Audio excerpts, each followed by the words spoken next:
if you look at the rate cuts just allow liquidity to flow. Like Sure. they allow money creation via loans, right? So like when people get a loan from the bank, they're not actually getting a loan directly from money. It's a fractionalized banking system. So that loan is a form of money creation that permeates through the economy. But also rates coming down means that all that money locked up in T-bills has to go seek out risk if it wants to get yield. And so you get a lot of liquidity flowing into the market. And so typically that does push up crypto a lot more aggressively than you see in maybe stocks. Welcome to today's episode of Moon Math, the podcast where we talk about crypto and finance and everything else. We are three people hosting this. Patrick from Dynamo DeFi, Jesse from all of the things that he does, Mr. Jesse Eckel, and then me, Steven, sometimes known as the calculator guy. What's up, guys? How you feeling? I'm feeling amazing. I like the green. We like the green. And it's funny, though, even if you're spending 90% of your time in crypto and have a huge portion of your net worth in crypto, I still feel underexposed on days like this. You often see those memes where it's like, down 30% and everyone's like, ah, and then it's like up 2% and everyone's like super stoked. It does feel like that. Like we crashed from, 3,300 a while ago, like not too long ago. And that was horrible. I got partially liquidated on a wrap staked ETH loop because of a market rate oracle. And now, we go from 2,270 to 2,500 and it feels like, I'm top of the world. Yeah. Well, I think the reason it feels like that is because so many people were kind of doom posting on the rate cuts. You had like Arthur Hayes saying that if they cut 50 basis points, it was going to be a nuclear meltdown that we've never seen. And a lot of people were worried that when the Fed cut rates, we're actually going to see prices drop quite a bit because typically that does, we do see that, but that's because typically when the Fed cuts rates, it's in response to an emergency, right? So usually it's like COVID or the 2008 financial crisis. There's always some like thing that they're having to like save the economy from. And that's why they're cutting rates. So usually prices drop in line with that because the Fed cutting rates almost confirms that crisis is real. And definitely a lot of people thought like, because 50 basis points is actually unprecedented. It's not unprecedented, but like the last time it happened, actually Was right before the housing collapse. Yeah, 17 years to the day, right before. Is it 17 years but whatever? Right before the housing collapse, it was September 17th. That's what maybe it was. But right before the housing collapse, they cut 50 basis points in 2007, and to the day, which is the crazy part. And that was in response to they saw people, they saw something within the economy that was maybe rotting and melting down. They were worried about, and so the worry is that they cut 50 basis points, which is kind of an aggressive cut. The worry is like, what did they see? And but it seems like the markets seem to think that maybe that doesn't matter because we're going up. Maybe. It's been 2 days, right? A lot can happen. I will say, I mean, I don't want to throw the wet towel on. I'm still hoping that we get a higher, or we do not have another lower high before I get excited. Maybe we get a higher low. But if you look at like, we still haven't broken the high from August. And I'm tempering my excitement until that happens. Yeah. I mean, there's definitely the chance that we have like this 2-day relief. And like, obviously if there is rot, the market doesn't see whatever that rot is. Like why did the Fed do 50 basis points? Like, what are they scared of? Like, wasn't one of his arguments that he should have done 25 basis points the last time? And so this is not like he wanted to do 50. He would have done 25 before. They just didn't. So this is a compensation. This is really just a 225s in combination. It makes me feel better to think of it that way. I don't know, like, if he's being genuine. It's possible it's that. It's definitely possible. But the Fed seems to only react when they're like forced to. Like, look at the rate hikes, right? They're like, oh, inflation's transitory. Don't worry about it. Not a big deal. Not a big deal. And then, when inflation was way out of control, they're like, oh, my gosh. And then they went really aggressive.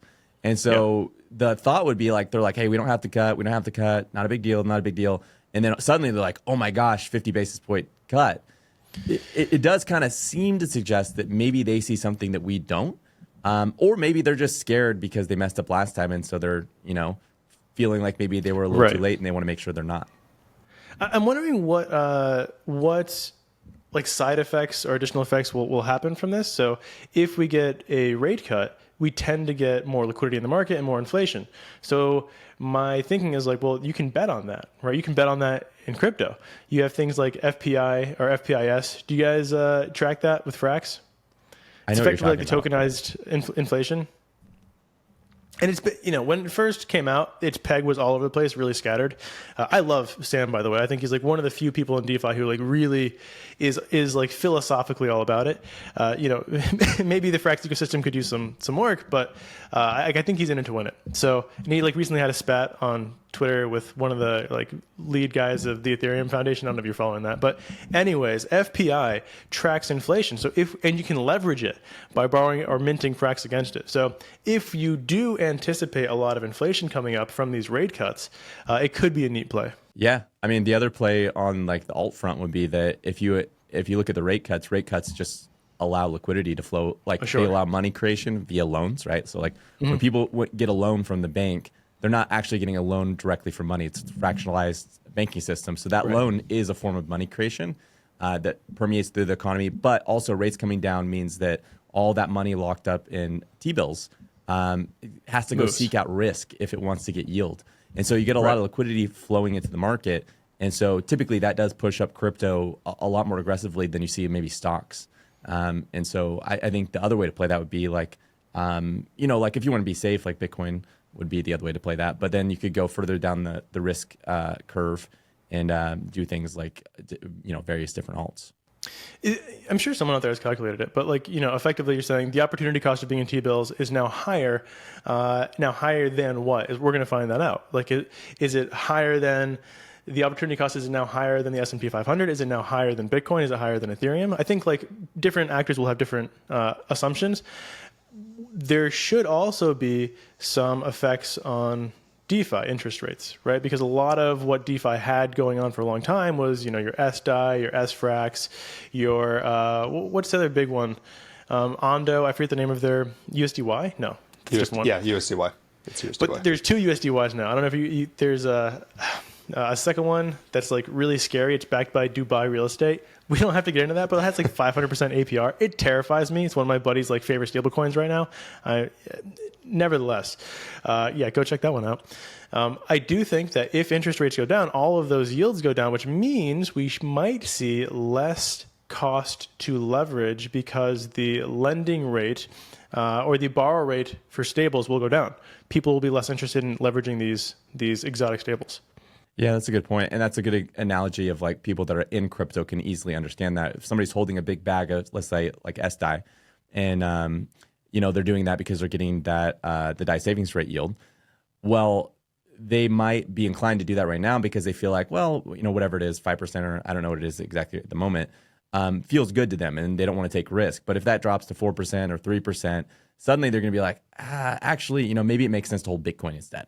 And then, or maybe it makes sense to hold ETH instead, or maybe it makes sense to go buy some ETH and then do these other yield strategies.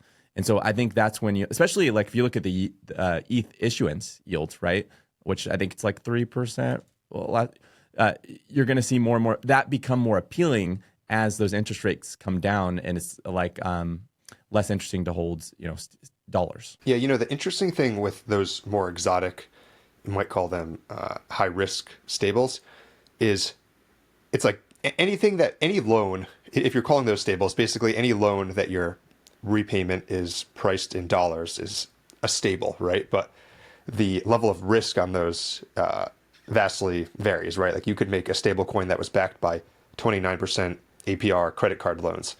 It doesn't mean that it's likely to necessarily pay out, right? Or at least you're getting the high interest because there's the risk of it not paying out.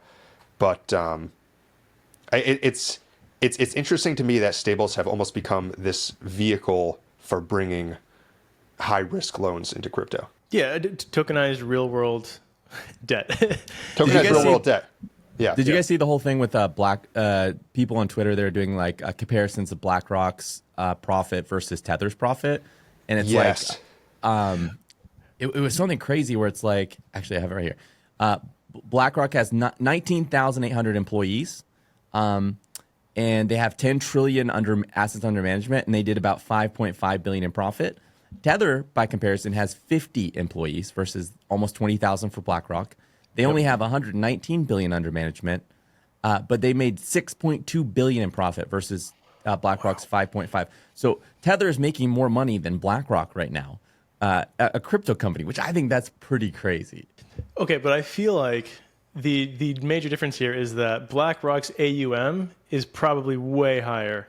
Like, That's what it's 10 trillion versus Tether's 119 billion. But the profit is really at the end of the day as a company. That's what they're looking at. Now, how is profit measured here? Is it so for BlackRock? Is it the increase in value of their underlying holdings? Well, those aren't their own holdings; those are customer holdings. So, like the assets under management for BlackRock isn't their money; it's other people's money that they're managing for those people. So, but they make a profit from the fee structure from that, and they're making about 5.5 billion. Where Tether, also in the same way, isn't managing their own assets; they're managing other people's assets. So I should know this. Again, I'm a DeFi guy, not a TradFi guy. You guys can help me out here. If BlackRock is managing other people's money, then isn't their profit margin a function of how much the investments go up? Not always. I don't know for Usually BlackRock it's mixed. specifically. Right. Yeah, usually it's like a 2 and 20, or like a Yeah. 5 and 20 or whatever it is. If it's a 2 and 20, then like they do also get a portion of the increase of value. So Yeah, but that's go ahead. probably incorporated into the profit that's in that document. Well, that's what I'm saying. So if the profit is a function of the value appreciation, then I think BlackRock has the capacity to do better than Tether. Well, for sure. Certainly. But the fact that a crypto company with 50 Right. employees is out making more profit than Is insane. BlackRock with 20,000 is insane. And ridiculous. people keep saying that crypto has no product market fit. Like, what's the point of crypto? Like, what are we even doing here? And it's like, I don't know. Like, Stablecoins. you have this company right here that's making more money than BlackRock, and they only have 50 employees. Like, that's pretty crazy. That is insane, and I think that's actually, I think you'll see a lot more of that with financial startups building on crypto rails. I mean, you're already seeing that with Polymarket, for example, finding huge product market fit. Here's a hypothetical for you guys, real quick. Good. What would be the best proxy for betting on the total stablecoin market cap increasing? Because I feel like that's probably one of the most surefire bets in crypto. Currently, if you exclude algo stables, it's around 170 billion. You are absolutely right on that. I would be curious to know that too. Steven, do you know what would be the best proxy for betting on that? Is that like Maker or whatever, Sky, what they're called right now? Well, actually, I want to talk about Sky too here in a second. I mean, the easy choice would be something like Polymarket. Someone just sets up a bet and says like how much will it increase, but then it's not like a linear bet. It's more like a binary bet on it increasing to a certain degree. It would probably be shorting something that's inversely correlated, because I don't think you can long the rate itself. And so I'm trying to think like what is inversely correlated. Well, I would be even more interested in like, is there a token you could buy? And it probably wouldn't be Maker, because I would imagine, Patrick, what you're talking about isn't specifically people pouring into Maker as much as everyone out there saying, oh my gosh, this Tether's making more money than BlackRock. And that is a big prize pool. And so you already have PayPal with a stablecoin. Who else is about to launch a stablecoin, including BlackRock, et cetera? You could imagine all these TradFi companies are going to, see all that money being made, and they're going to want to get in on that. And so, maybe it would almost be bearish for something like Sky or Maker to have something like that. You could also, one thing you could do is you could look at the fastest growing stablecoins. For example, right now, Ondo is among the fastest growing stablecoins. You could bet on that. You could bet on the chains they're on. I mean, some people would say you bet on Bitcoin, right? They'd say more stablecoin. Right. Typically leads to price increase in Bitcoin. Would you bet on Ondo's governance token? Like the other one I'm thinking about, I think it's Mantra is the name of it. I believe, like just yesterday or just in the past few weeks, overtook the market cap of Ondo, which is remarkable because it's such a low TVL, like USDY derivative. If you think that there's going to be a ton of TVL flooding into these stablecoins, and market cap oftentimes is at least indicated by or influenced by protocol TVL or AUM, then wouldn't that be like a high beta bet on overall stablecoin liquidity increasing? It could be. I think the problem, Ondo has some tokenomics issues that are probably muting its movement there. I mean, you could. It's going to be, stablecoins are a very small part of their business. You could just go for something like PayPal, now the 6th largest stablecoin. Oh, just like buy PayPal? Yeah, Yeah, if you think that that's going to be a competitor to USDC and Tether. Do you guys know what Interesting note PayPal's about- profit is, or annual profit is for PayPal? That's a good question. No, that would be interesting. Because here's something I'm thinking with Tether. I don't know if that situation is sustainable. They, of course, have huge network effects in terms of exchange, onboarding, offboarding, in terms of stores taking Tether in many parts of the world. But I don't know if that situation where they take all of the yield from people who are storing money in USDT and don't pass it on to customers. Yeah. I don't know if that can survive serious competition. There's a reason that banks have to provide some interest. I just looked it up. PayPal makes around 4.2 billion annually. So 4.2 billion versus Tether 6 billion. So Tether is outdoing PayPal too. So you can imagine with their stablecoin, they're going to really go all in on their stablecoin and put a lot more effort, considering that's all that Tether does, and they're absolutely crushing PayPal despite their wider business operations. Are there any dilution effects here? So, like, I know that you can just throw insane amounts of money at paper backing. It feels like almost infinite. But if we do move to a world where virtually all effective dollars, like let's just say we move to a digital world where everyone's using Tether, everyone's using PayPal's currency, and all of that is backed by like paper, right? Treasuries, whatever else. Does that have any downstream effects?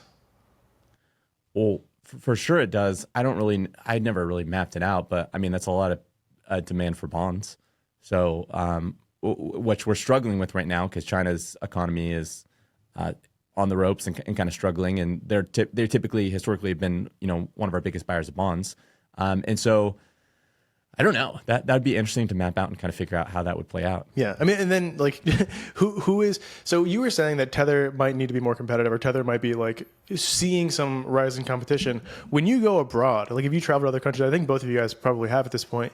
What you see, especially in less developed countries where they have a hyperinflationary native currency, people use Tether.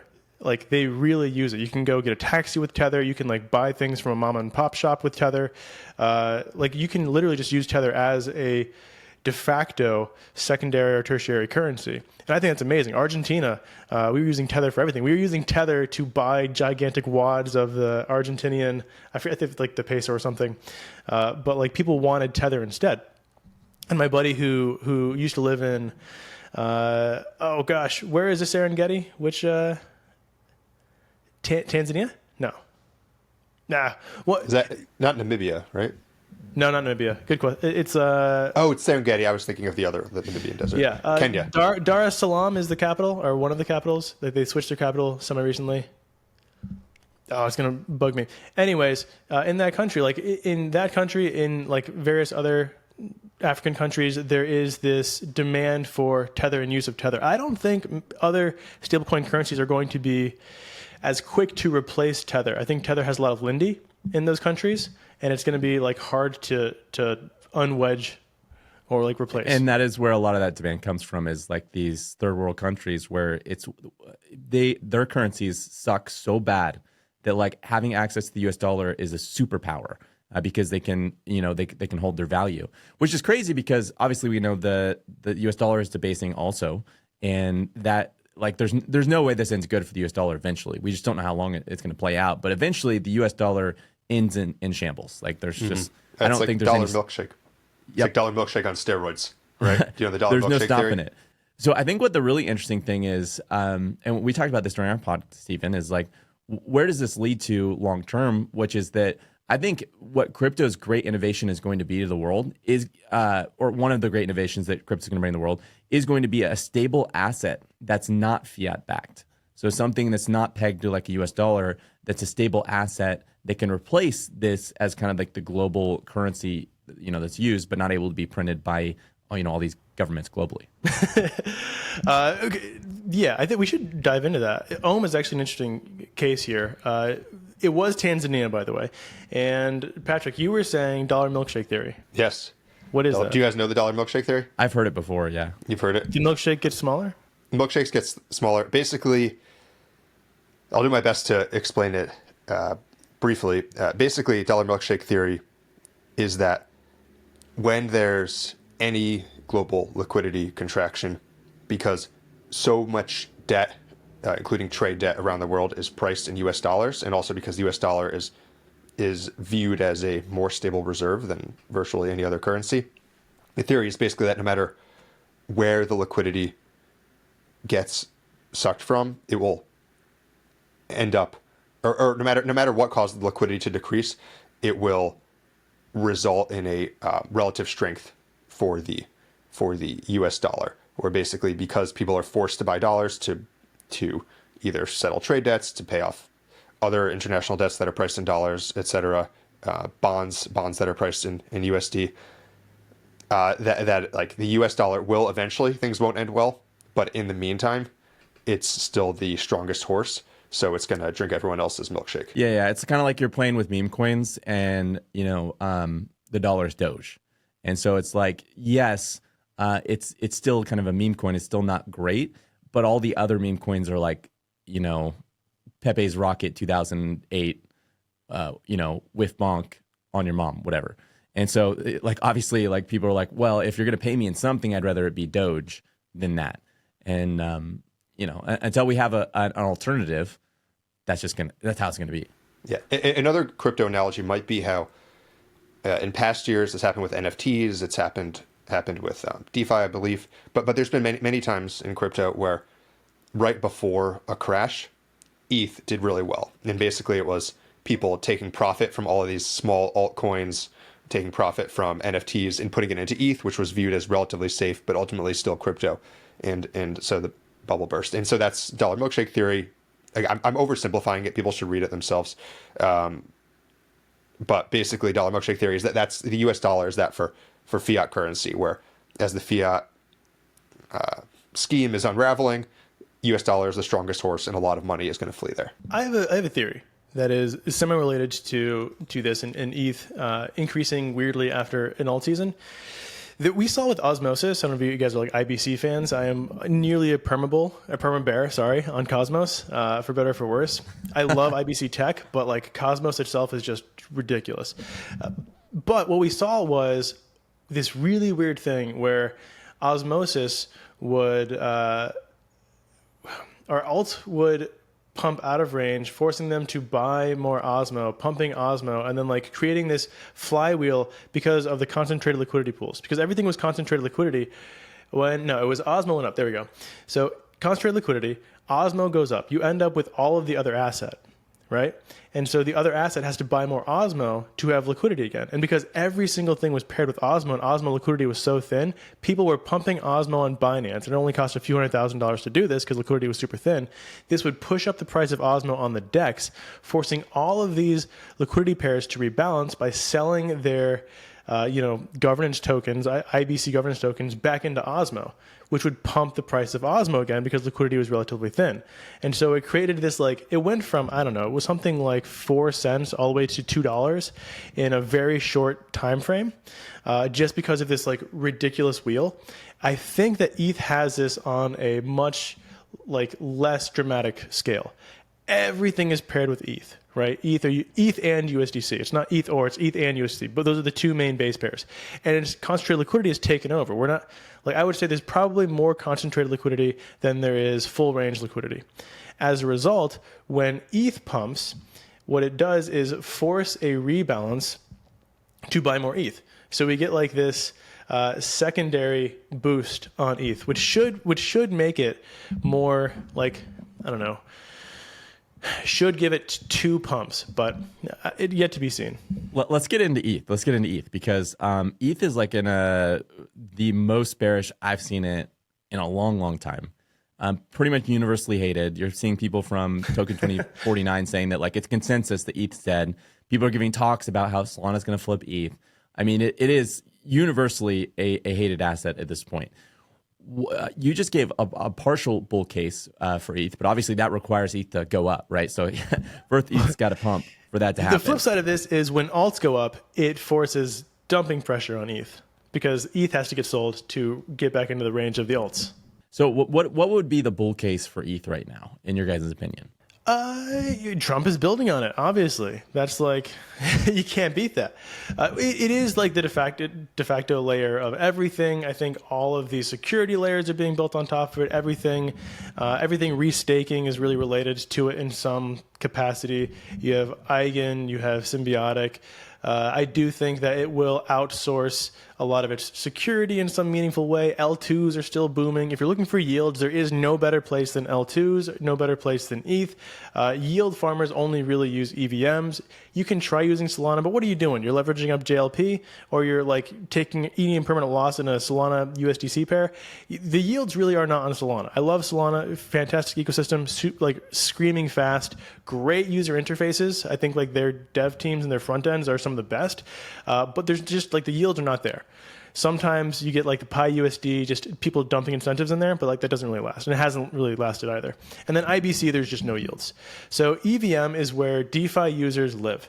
It's where like actual activity happens, and people can argue that like there is a lot of activity over on Solana, and Solana is competing with like Base Chain, right? Base Chain is having a ton of activity. If you look at the volume on ETH USDC on Aerodrome, it was something like $280 million of daily volume in the ETH USDC 4 bips pair. I think it was yesterday. That's insane activity. You're not really getting that anywhere else. So it's being used, right? L2s are being used, which settles on the Ethereum layer. I think it has Lindy as an infrastructure play. Like it's not going anywhere, and things built on top of it aren't going anywhere. I think that's maybe the bull case, but in terms of value appreciation, I don't know. It's like NVIDIA. Everyone talks about it, goes up. It's got a lot of premium. Yeah, I almost feel like so many people place emphasis on the infrastructure, which I also agree is insanely underappreciated for what is being built. I often give the analogy of like, first people built apps on Ethereum. Now they're building chains on Ethereum as basically like they're competing to be the best front end for Ethereum. But in the future, it's going to go back to people building app chains on Ethereum. So, and you're going to have some interoperability between those app chains with things like Aglair or, various things like that, right? So you won't have to worry as much about everything being on one generalized chain. Everything will have their own specialized app chains, and they'll be composable together. And so I think the infrastructure direction is correct. But when it comes to valuing layer chains, I really think it's going to come back to like what is their monetary properties. And I know this is kind of a meme where everyone like hates on ETH is money, but at the end of the day, like you're seeing fees collapse, you're seeing the speed increase. What are tokens? What are stocks? What is gold? Like all these things are money. What is real estate? Real estate is actually a form of money that a lot of people don't recognize. Like real estate has a monetary premium because people don't want to keep their dollars in the bank because it's going to be debased by inflation. So they put it into real estate as a way of saving their value. And I think Ethereum actually is a really compelling store of value. Especially when compared to Bitcoin. And I think a lot of people are undervaluing and underappreciating how good of a monetary system Ethereum actually could be, especially because it's dynamic where, Bitcoin's kind of set in stone and will face problems in the future with its security as you have more and more halvings. I want to take this and pivot with it because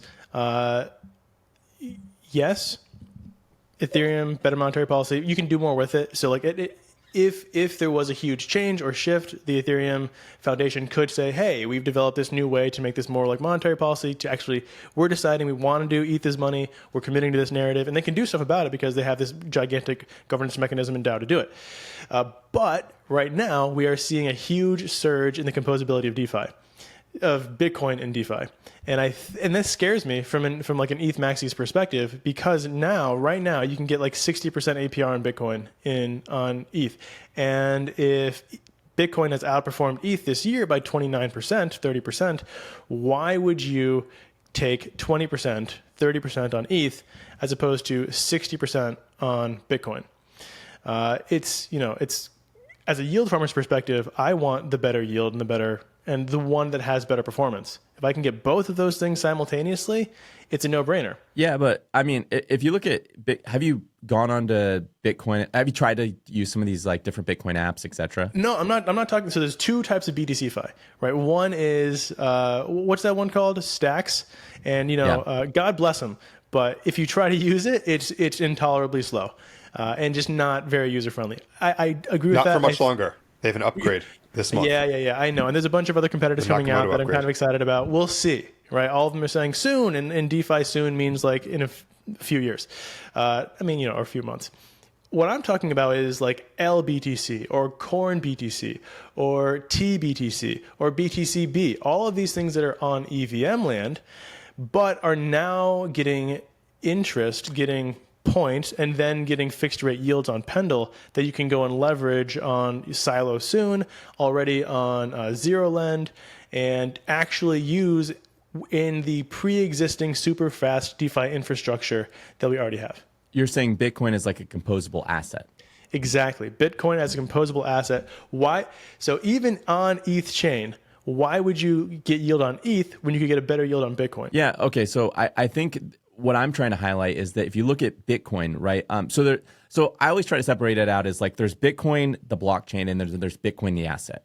Sure. And in my opinion, I actually think it's inevitable. Without like some overhaul of Bitcoin itself, I think it's inevitable that Bitcoin will eventually live on Ethereum or something like that. And because I don't see how it can live forever on its own blockchain, especially considering, again, the security properties of it diminish every halving, right? It's going to, like, if Bitcoin can't continually go up in price, who's going to pay for security? Like, how are you going to pay the miners to secure the chain? And if you can't secure the chain, then what is Bitcoin worth? And so I think Bitcoin, the asset, isn't a bad monetary asset at all. I think it's actually a great monetary asset, especially considering everything else. I just think I really love how Ethereum is more flexible, right? So Bitcoin has this hard cap of 21 million. Ethereum doesn't have a hard cap. Instead, it's dynamic based on supply and demand, right? Like the more people are using Ethereum, the ecosystem, the more demand there is, the more burning there is, and the more the assets burn. And so it has unlimited top, but it tends to, at least since merge, it's tend to go down to kind of sideways. And so I think it's a more sustainable ecosystem. And if you think like really, really long term, like, yeah, Bitcoin's around right now, but 10, 20 years, like how is this security budget going to affect Bitcoin versus Ethereum could just keep going and going and going forever? Yeah, I think Ethereum's issue is they're kind of in a situation where they're master of none right now, where even though they do have some monetary advantages to Bitcoin, I think if you look at, for example, the demand on ETFs, Bitcoin is currently winning that argument that it's a better store of value. And then if you look at the other side of building a platform for people to build apps on, there's certainly a lot of activity on layer 2s. And I think one of the biggest bold reasons for Ethereum is Coinbase building base chain on Ethereum. But if you look, for example, at other chains like Solana, then they're, in my opinion, a much better consumer experience if you're using an app on there right now. And so I think Ethereum is now in this weird position where it's not the best store value asset, and it's also not the best place to build an app. So then what is it the best at? I mean, I'd push back a little bit on that. I feel like if I'm using a layer 2, it depends on your wallet, right? So if you're using I feel like MetaMask is pretty outdated at this point and not a great experience. But if you're using something like Rabi, or you can just use Phantom on Ethereum and using a layer 2, it's comparable to Solana. I wouldn't say it's like that different. What would you say would be the highlighting differences between a layer 2 like Base and using that versus something like Solana? I'd highlight two differences. First is the composability, where even though Ethereum is much larger than Solana in terms of total value locked, Solana is larger than any one Ethereum layer 2. So there's actually far more in one place on Solana, far more liquidity, far more apps, rather than having to bridge to all these different layer 2s. And there's also the fact that there's onboarding and offboarding from exchanges, where virtually every exchange you can withdraw to Solana, but some exchanges might let you withdraw to Base, some might let you withdraw to Arbitrum. They don't necessarily all support the same layer 2s, and it's also just generally, as someone who makes a lot of tutorials for these sorts of things, not a great user experience when new people have to figure out, okay, I'm withdrawing ETH, but which of these 5 chains am I withdrawing it to? Got it. Okay, so I think the composability is a fair thing to point out. But I will say that that I believe that's a problem that is going to be solved within the next year. Within the next year, I think we'll have composability to a degree where it's going to be really seamless to move between these chains, at least within sort of like these super ecosystems, right? You'll have like maybe 3 main super ecosystems, but it'll create these network effects where more and more liquidity will pour into those ecosystems. And I think if you compare maybe, let's say, Base to Solana, just Base and Solana, on those fronts, I think the user experience is pretty equal. And so I think right now Solana's having a moment, Yes. and I think that moment really has to do with the fact that they've gone up in price. They were oversold, then they went way up in price. But it's hard for me from a free market perspective to understand or to think that Solana is going to be able to beat like thousands and thousands of L2s all competing to be the best chain, right? Like, so every L2 that Solana beats, like 10 more are going to spring up trying to beat it. And so eventually those network effects on that side, I believe, are going to outweigh, because you have so much iteration happening, but from so many teams trying to build better chains, those iterations are going to move faster than the people working within just the Solana ecosystem. So this is an interesting point, and correct me if I'm wrong, but yesterday, and like for the past few whiles, the volume on Solana has been roughly 600 million per day, right? 600 to $1 billion per day. In the same time frame, the volume on Base Chain has been 2 billion. And Base Chain is simply an L2. It's one of over 70 L2s on Ethereum. So if one of over 70 L2s on Ethereum has twice the volume of Solana, its own dedicated L1, which is supposedly one of the best, I think there is a huge argument for ETH supremacy, at least ETH infrastructure supremacy. I think one question you could raise to that, and by the way, I'm a huge Base user, perhaps as much or more than I use Solana. So I'm fully on board with the. What do you do on Base, man? Like, I've always tried to figure Aerodrome. out. That's a good Aerodrome. question. What do you think I do? It's just Aerodrome. Yeah, I'm just swapping back assets. I'm doing I'm the swapping, one. I'm doing You are the reason liquidity. why there's $200 million of volume between ETH and USDC. You're just swapping back and forth. feverishly. Aerodrome. Yeah, man. But so you look at the what's the. Let's look at a couple of years. Who is to say that most of the value generated by Base actually accrues to Ethereum in the long run? First off, I think that it seems like the Base team is pretty aligned in terms of being an ETH layer 2, but who's to say that all of these layer 2s, if one of them really takes off and says is getting more volume, maybe is getting more TVL than Ethereum mainnet, what's to stop them from saying, okay, you know, like we want to be our own chain? Well, they have hyper alignment because they benefit from people using CB ETH as the de facto gas token or whatever, or like building up that as TVL, because they take a large portion of the fees from the staking yield. So if Base takes off, they're getting a lot of money from that. But suppose that Base becomes larger than Ethereum mainnet in terms of volume, in terms of TVL, in terms of every metric, then what is their incentive to stay hyper aligned? I think a couple different things. Like, as far as like decentralization and like credible neutrality, Ethereum still takes the cake across the board. And the cool thing about layer 2s is, for one, like the whole reason people build layer 2s is it's super profitable, right? Versus building a layer 1, like you're not having to pay for your own security budget, super profitable. So that's the benefit. It doesn't really cost much. It's not like there's this huge cost for being a layer 2 for Base, right? It's really minimal cost. But for 3, like the really cool thing about a full-fledged L2 is it's got an escape hatch back to Ethereum. So the example would be a full L2. Most are not at this point right now, but a full L2 cannot rug its users. No matter what they want to do, they can't, like, say they became evil overnight, like completely evil, and they're like, we're going to steal all the funds. Like, there's nothing in their power to be able to do that. The users can always withdraw straight to Ethereum. They got this full escape hatch, and they can leave. And so I think, for one, accountability is a big thing for something, especially like Base. The more that they're able to decentralize, the better. And the more that they're able to remain more of a front end versus a full-fledged ecosystem, maybe there's an argument to be made around that. But the second thing is, like, why wouldn't they stay within that, within attached to Ethereum. Like there's not like a big advantage to leaving. Well, a couple of things. Right now, Base is not yet decentralized. So if you look at L2 Beat, for example, they have the ability to censor withdrawals. They have the ability. They don't have a proof system, or at least not a fully deployed proof system yet. But I think the question is, if you have someone that's running a successful chain, and let's put aside Base because it's a specific one, and they're going to do what they're going to do. But let's talk in general, right? You have a chain, and their goal is to maximize value for, say, their token holders, right? They're the people who are running or they want to grow adoption, and they have a token, and they want to maximize value for that token, the token for their chain. And then say that chain gets bigger than Ethereum mainnet, more TVL, more volume, more every conceivable metric. Then some of that value, even if it's relatively cheap for security, some of that value is leaking to Ethereum mainnet. Who is to say that they might say, well, we could provide our own security, and then all of that value is going to accrue back to our token. I think maybe the better thing to the better hypothesis would be versus one chain gaining all that. I think there really is maybe an argument to be made about an ecosystem.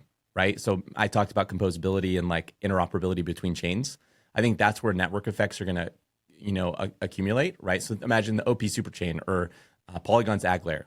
And as more and more chains plug into it, they bring more and more liquidity. And if that's liquidity shared, easy to move around, how could you ever be on an island on your own, right? Launch your own chain when all these other chains are joined together, and you get specialized benefits because, say this chain is a privacy chain. So you can route through it for privacy. And then this other chain is a highly specialized doing something else.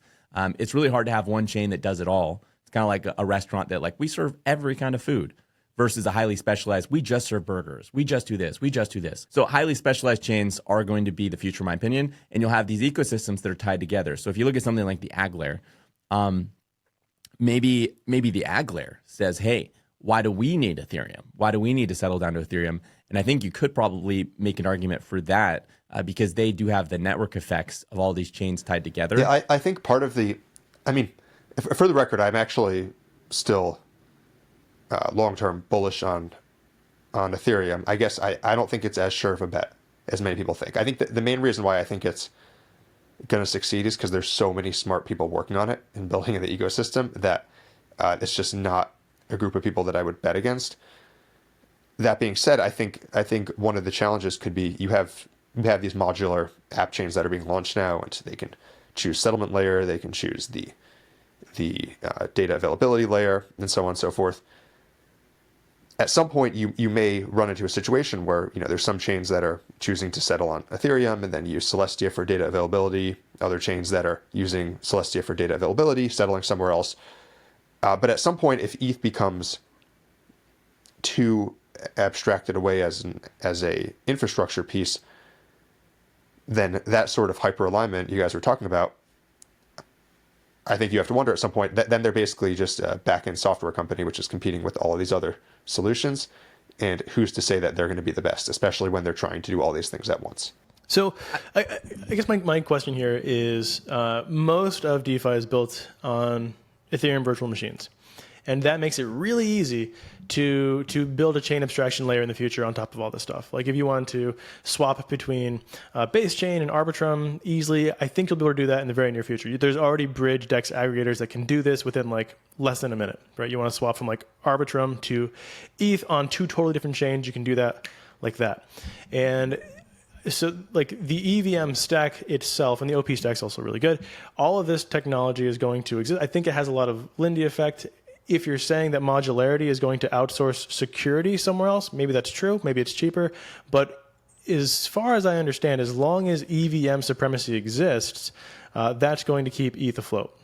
For one, the bridges like across, it's under 10 seconds. Sometimes it's 5 seconds to bridge. It's insane. I was trying to think it through and imagine, for one, something like Aglair, right? They try to be kind of credibly neutral too, and they don't do any taxes or anything like that. So they're kind of trying to build a layer that also kind of aligns with all those values. I would think that for one, that ETH, the asset, is still exported to all these ecosystems, is still used as money in all these ecosystems. So I don't know that it's a bear case necessarily for ETH, the asset.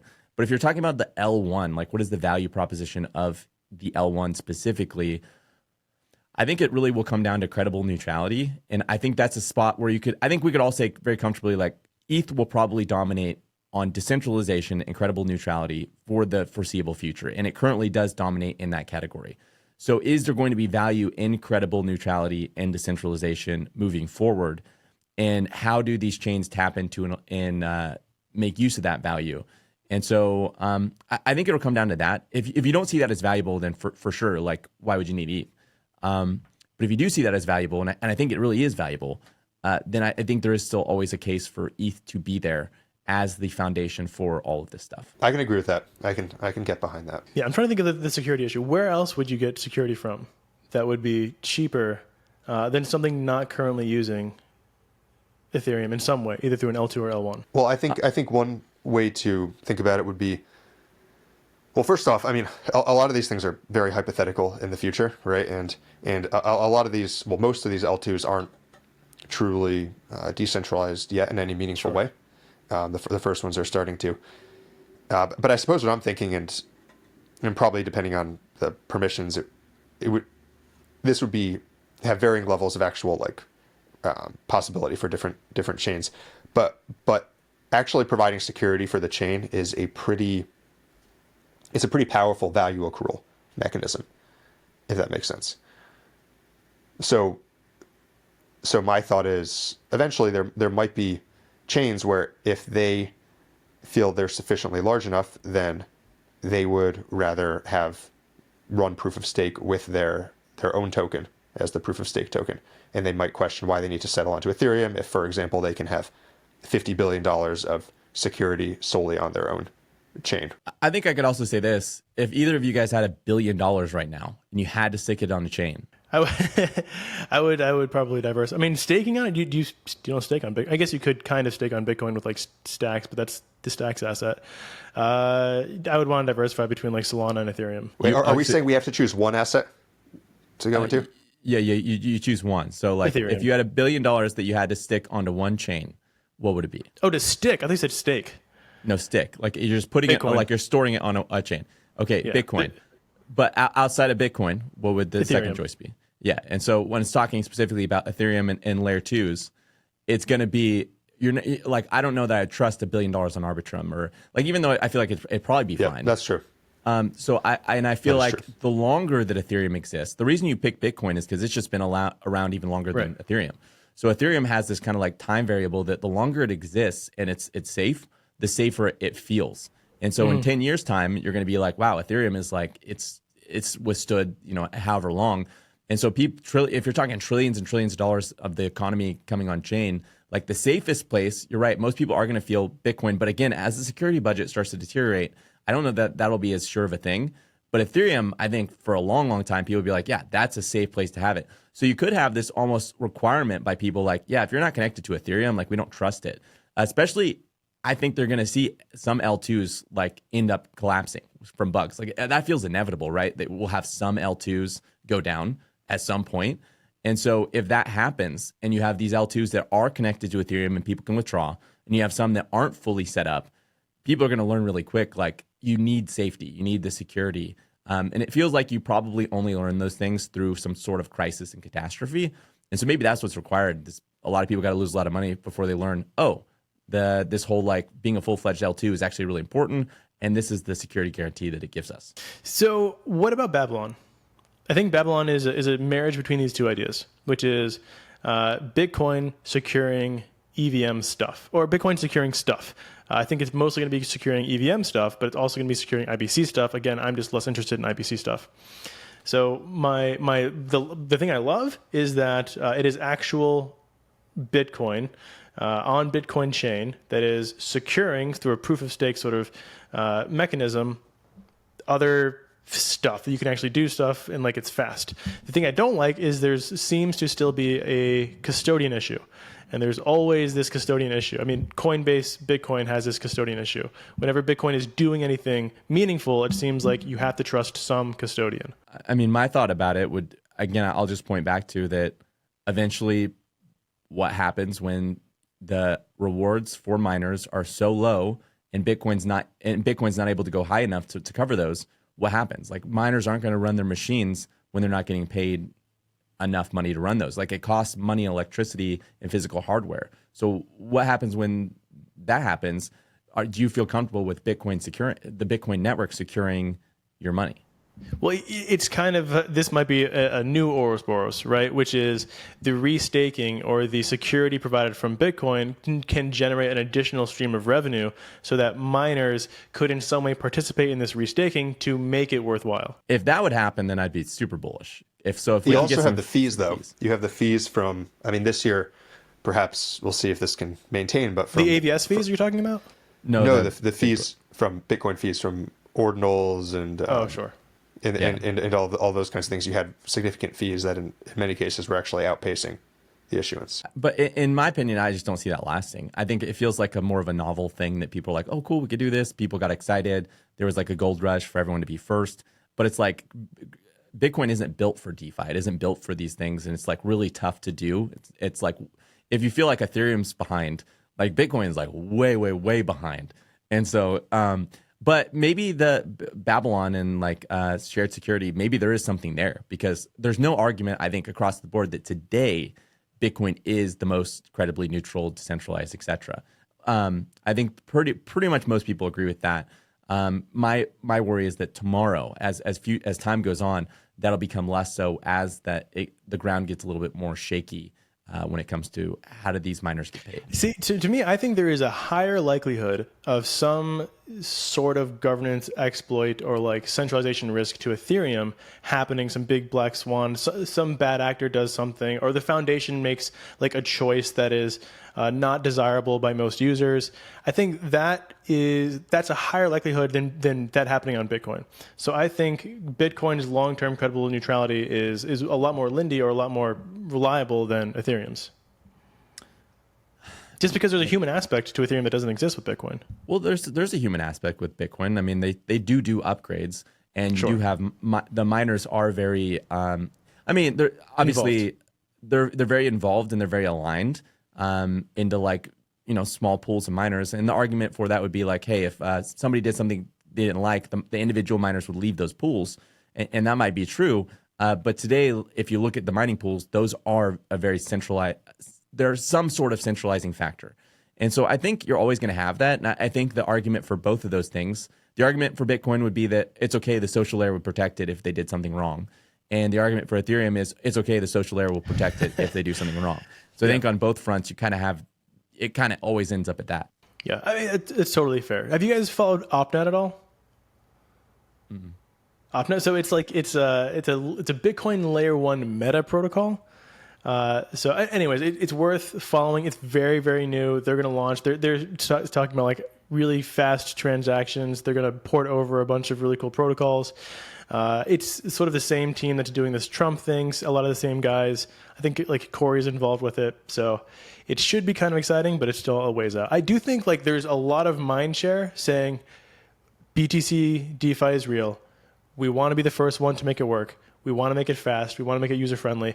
And when someone does crack that, I think it's just going to be huge because of the current hegemony of trust. The original, I remember way back in the day in 2017, everything was paired with Bitcoin. Like we didn't really even have stable coins. It was just everything /Bitcoin. And today, you're right. It doesn't feel like anything's paired with Bitcoin. But maybe what you're saying is we're going to see resurgence of that where there's going to be a lot more Bitcoin DeFi on Base, Arbitrum, Ethereum, etc. I think so. I think that, and I also think we're going to see some Bitcoin DeFi on Bitcoin. Here's the tough thing with Bitcoin DeFi in terms of the Bitcoin layer 2s right now. In the past year, so just the past 12 months, you've gone from Rootstock being number one in terms of TVL to Stacks to Merlin to BitLayer to now Core. And so none of these has been able to maintain dominance for very long so far. Because none of them have solved the issue. Yeah, and because there's a lot of it, they have some sort of incentives, whether that's points or token incentives, and then as those start to run out or they do their airdrop, people move on to the next thing. And so thus far, maybe it's because they haven't solved the issue, the actual whatever Bitcoin liquidity is moving between these chains hasn't been very sticky or loyal, which perhaps is good for competition, like you were talking about, right? I actually think that probably is forcing all of those chains to try to innovate and attract dApps. But it makes it kind of tricky from an investor's perspective because oftentimes, if I was looking at a narrative, I would say, what's the strongest horse? What's the leader? And that's my proxy for the narrative. And with Bitcoin layer 2s right now, there's really no clear leader, certainly not one that's established any lead for more than a few months. I believe there will be a standout leader that has the tech that is so good, so fast, so reliable, and apps that it will be the obvious choice. I think that will emerge. And it hasn't emerged yet. Currently, all of these L2s, by the way, OpNet is an L1 built on Bitcoin. So it's what they call a meta protocol. So we'll see how that works out. It might be another dud, but it might actually be something that turns into something. My theory is that we haven't found the winner yet. We haven't found one that is compelling enough to drive organic TVL growth to.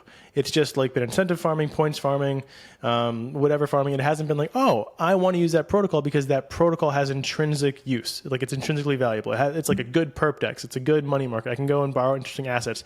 There are some native RWAs over there that are like super compelling. That hasn't happened yet. It will happen. I'm nearly certain of it. I think there's going to be a lot of narrative around it, but in the long haul, I actually think the opposite. I think there will be little to no demand for like Bitcoin DeFi. I think the value prop for Bitcoin is going to be as a store of value asset. And I think its strongest properties are its monetary properties. I think eventually Ethereum's strongest properties, it'll have its credibly neutral layer and everything like that, but I think it'll be its monetary properties. I think most of these tokens are valued as a form of some sort of monetary property, where with the smaller ones, it's more speculative. But with these bigger ones, I think there is some sort of monetary property. And I think over the long haul, it just doesn't make sense to have Bitcoin DeFi when you have Ethereum and Base and Solana and all these other places that are so far ahead.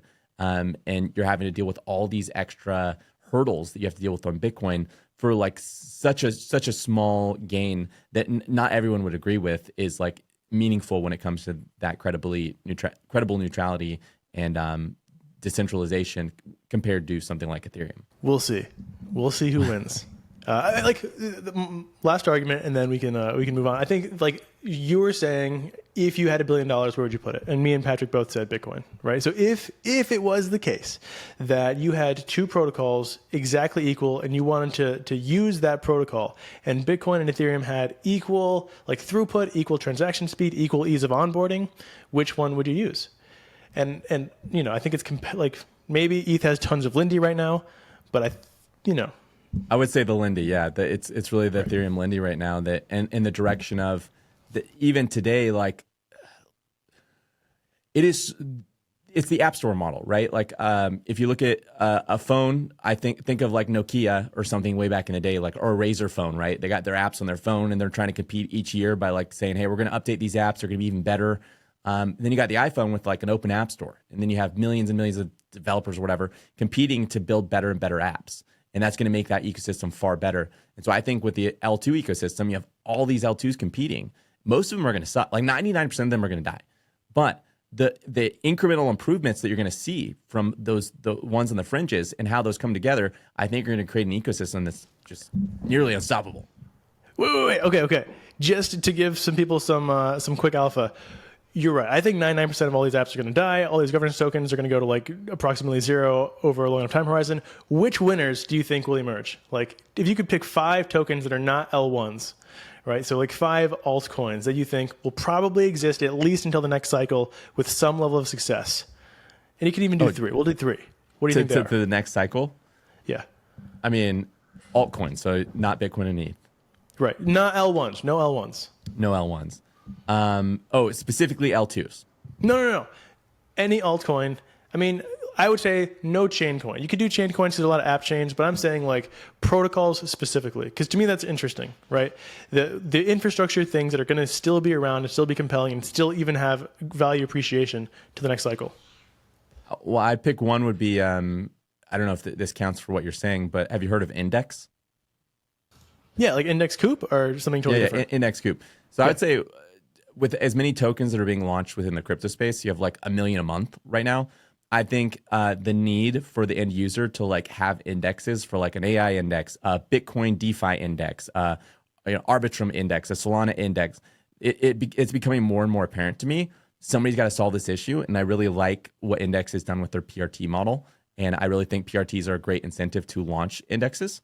And then I would say Matic, Polygon with their ag layer, I think they have a real shot at building up that composable ecosystem. The tech that they have built to do this is real. It's really good, and it really will come. It'll really come down to, can other people catch up and build something compelling enough to capture that Lindy, and who does it first and the fastest. I really like CowSwap. I think CowSwap, it's one of the best DEX experiences, and it feels like they're kind of eating Uniswap's lunch. It feels like Uniswap's kind of trailing behind CowSwap in terms of innovation, and it feels like CowSwap's almost leading the direction of the DEX space when it comes to aggregation and intents. I could have guessed you were going to say CowSwap. I know you're a huge CowSwap fan. Also love CowSwap. They were the biggest airdrop I ever got, by the way. So I love, aside from the eigenlayer stuff. Patrick, what do you got? First I was going to say, I think all of the Gnosis products like CowSwap are super underrated. If we weren't saying no chains, I probably would say Gnosis actually as one of mine. But since we're saying no chains, first I'm going to say Helium, because they've managed to survive for multiple cycles now, and managed to innovate new products, new types of wireless networks, and they have their fairly successful mobile subscription plan now. If you look at the data that's being offloaded onto that from mainstream carriers, that's increasing rapidly in recent months. So I would say Helium is one. Plus they have the aspect of actually having physical infrastructure, which is much more difficult to replace than just software. So that's number one. Number two, I'm just gonna, if we're talking about, what did you say, 5 years out? 5 years? If we're talking about 5 years, I'm going with Lindy, and I'm saying Uniswap. Always been the leader in the DEX space, or at least has been for most of DeFi's history at this point. And they've managed now to successfully expand to many other chains, and most chains that they're on, they're the leading DEX. I think Uniswap is still going to be around and still going to be widely used. Was that three? Sorry, that's two. I'm thinking that the Thor chain fan in me was just like, I had an inner conflict between like my Uniswap side and my Thor chain side. I was just screaming at me that I should have said Thor chain instead. But I'm sticking with Uniswap. And then for the third one, I'm looking through the list right now, and so many that I would go with would be layer ones. But if we're saying truly no chains, no layer ones, you know what? I'm gonna stick with what I said about Lindy and DeFi, and I'm gonna go with Aave. I know this is not the most exciting thing, but I'm gonna say, if I'm really saying 5 years out, I'm going with Uni, Aave, and Helium. Yeah, I mean, I think Maker is another good bet, right? There's a whole other tangent we go on Maker. Like, are they becoming way more centralized? People can't really access Sky. They're making like VPN harder. Maker used to be the decentralized piece of infrastructure. It was literally like the decentralized stablecoin of crypto, right? That's what made it so compelling, so interesting. You couldn't freeze it. You couldn't seize it. It was like actual ownership of money that no one else was custodying, minted against decentralized collateral. Now they're kind of selling out. I think they have a seize freeze mechanism for the new Sky stablecoin. That's kind of a bummer. I still think they'll be around. I think the infrastructure they've built, the work they've done with Spark, all of that will have some staying power. I want to say Pendle. Now, feel free to disagree with me. Pendle has had a meteoric rise with Eigen, and then a kind of fall with Eigen, but like the main premise stays the same, which is interest rate swapping. People are always going to want to swap interest rates, and I think it's going to become more interesting as more people understand what it is. And they're quick to move to new L2, so I don't think they're going to have like any issue with composability or like jumping on a new chain if a new chain gets hot. And the third one is a toss-up. I'm going to make a huge bet and say that I think Symbiotic will overtake Eigenlayer. Whoa, that's a big one. Yeah, it's Wow. you know that's a huge risk, right? Symbiotic, Paradigm, Lido. That's the only real reason. Also, I think that Eigenlayer has a history of making bad PR moves, where Lido has a history of making really good PR moves.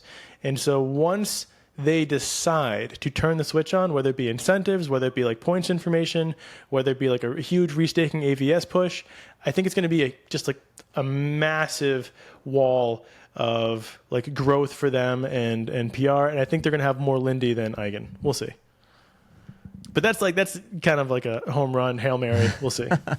That's definitely a Hail Mary one. That's I didn't that's realize hard to we were gauge. picking like things for price appreciation for 5 years. I thought we were going for survival here. True.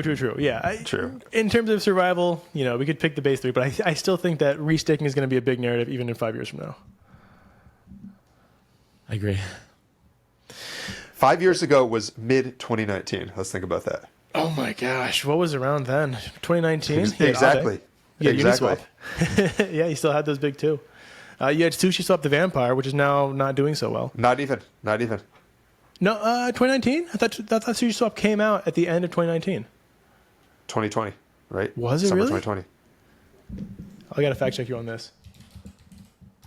Swap. Well, I thought it was like November 2019.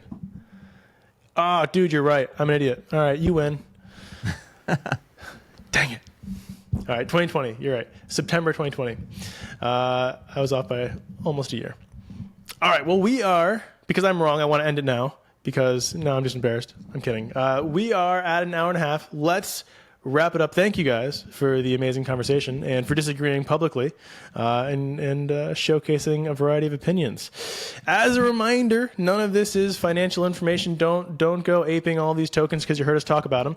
And we're just having a conversation. Feel free to leave. Go ahead, Jesse. I was going to say, I also want to highlight that I mentioned Index, I mentioned Cow, and I mentioned Matic, or Pole now, and I own all three of those. So just to be clear, all three of my predictions of things that I said I think will be around in 5 years, I also own those things. And the reason I own them is because I have conviction in them, and that's why I think that they would be around in 5 years. So I'm farming symbiotic points, if that counts. Yeah. We're definitely biased in different ways, and so do know that. Thank you all so much for watching. Comment if you have comments, like if you like it, share it if you really want to support us, and have a wonderful rest of your